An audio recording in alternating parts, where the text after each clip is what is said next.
যেই স্ত্রী, ঠিক আছে, গোপালরে সাক্ষী রেখা অভিশাপ দে তোর জীবনে কোনোদিনও ভালো হবে না, তুই বলে, ঠিক আছে, কুলাঙ্গার বলে, তারপরে আর কি তোর মতো র্যান্ডা বলে, ঠিক আছে, সে আবার ফেসবুকে বলে ওর মানুষজনের পাঁঠার মাংস হয়েছে বহুত দিন খায় নাই, সেটা ওর ফেসবুকে দিয়েছে।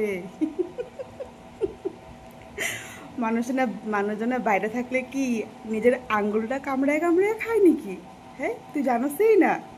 ও মা, এদিকে কোর্ট ম্যারেজের সার্টিফিকেট, এদিকে আবারও জামাই বউ দুজনের ফটো। হুম, আমার থবরাটা তো বার করছিলি না?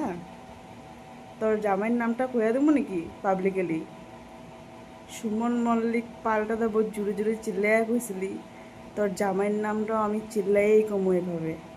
আর তুই যতটুকু আমার উল্লঙ্ঘ করস নাই, ওর থেকে আমি তোর উল্লঙ্ঘ করুম, ঠিক আছে? তোর এই হলুদ নাইটি পরা, তোর ভাতারের লগে ফটো, কেন তোর ভাতারে পাঠার মাংস খায় না? ইস, মেসেজগুলো দেখাবো নাকি? স্ক্রিনশট আছে আমার কাছে। তুই যে অভিশাপ দিছিলি, তোর মা বাপে তোর জন্ম দিছে, কি জানি তোর জামাইরে কি করছ, তোর মা বাপে তোর বলে জন্ম দিছে, মানুষজনের কারণে অত চিন্তা অত ভালোবাসা ফেসবুকে দেখায়। আর মানুষজনে কী কয় কত, ওর মতন 12 ভাতারি আর কেউ নেই বলে, ক্ষিতীশ মিত্র আর জ্যোতি মিত্র এরকমই জন্ম একটা দিছে।